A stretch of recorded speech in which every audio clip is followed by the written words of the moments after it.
তো বন্ধুরা, রাজস্থানকে হারানোর পর এখন কলকাতার অধিনায়ক মানে উঠেছে চেন্নাইকে হারানোর জন্য। কারণ এই ম্যাচটা কলকাতার জন্য ভীষণ একটা গুরুত্বপূর্ণ ম্যাচ হতে চলেছে। যেমনটা ছিল রাজস্থানের বিরুদ্ধে ম্যাচ ছিল, যেমনটা যদি এই ম্যাচটি কেকেআর জিতে যায় তাহলে শুধুমাত্র পয়েন্টস টেবিলে নয়, প্লে অফে দৌড়ে কিন্তু এক ধাপ মানে এগিয়ে যাবে। এবারের আইপিএল চেন্নাইয়ের সঙ্গে কলকাতার অলরেডি কিন্তু ম্যাচ হয়ে গিয়েছে। আর সেইখানে চেন্নাইকে গিয়ে ঘরের মাটিতে ভাই এরকম করে হারিয়ে দিয়েছে তা বলার কথা না। তাই আবারও চেন্নাইকে হারানোর লক্ষ্যে অধিনায়ক আজিঙ্কা রাহানের দলে এমন কিছু অবাক করা পরিবর্তন হতে পারে, তা চলো একটু দেখে আসি। চলো দেখে আসি। তো ভাই প্রথমে তো থাকতে চলেছে এক নম্বরে ওপেনিং করতে আসতে চলেছে আজিঙ্কা, সরি, রহমানুল্লাহ গুরবাজ এন্ড সুনীল নারিয়ান। 3 নম্বরে আসতে চলেছে আজিঙ্কা রাহানে নিজেই। আর যদি আজিঙ্কা রাহানে কোনো কারণ বশত খেলতে না পারে, তার কোনো আগের ম্যাচে আমরা দেখেছিলাম যে আজিঙ্কা রাহানের হাতে কিন্তু চোট লেগেছিল, সে কিন্তু বাঁ হাতে হাত মিলাচ্ছিল। যদি আজিঙ্কা রাহানে না খেলে তো তার জায়গায় আসতে চলেছে মনীষ পান্ডে খুব ভালো ব্যাটসম্যান।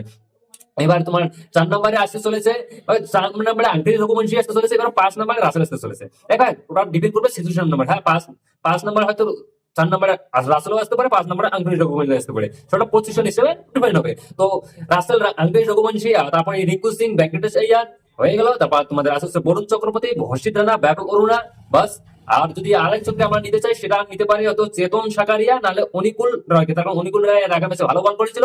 এই হয়ে গেল আমাদের 11 জন প্লেয়ার। এখন তো ইম্প্যাক্ট প্লেয়ার হিসেবে কাকে আনতে পারে? দেখুন আমাদের কাছে অপশন আছে, যদি ব্যাটসম্যানের দরকার হয় ব্যাটসম্যান নেবে, যদি বলারের দরকার হয় তো বলার নেবে। আচ্ছা, তোমাদের কি মনে হয় কলকাতা কি পারবে এই স্কোয়াড নিয়ে ভাই চেন্নাইকে আরেকবার চেন্নাই এইভাবে হারাইছে? তার কারণ এর আগের বার যখন আমরা চেন্নাইকে হারাইছিলাম, শায়দ কত রান যেন ছিল আমার অতটা মনে নেই, 116 রান করেছিল চেন্নাই।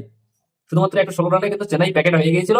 তো সেই ম্যাচটা আমরা আসানি সে জিতে নিয়েছি। আচ্ছা, তোমাদের কি মনে হয় যে গতকালকে যে ম্যাচ আছে, কেকেআর কি পারবে চেন্নাইকে হারাইতে? যদি এই ম্যাচে আমরা কেকেআর চেন্নাইকে বাস দিয়ে দেয়, তো আমার ভাববে যে প্লে অফের আরো একটা ধাপ অনেক দূর এগিয়ে চলে গেলাম। দেখি কি হয়।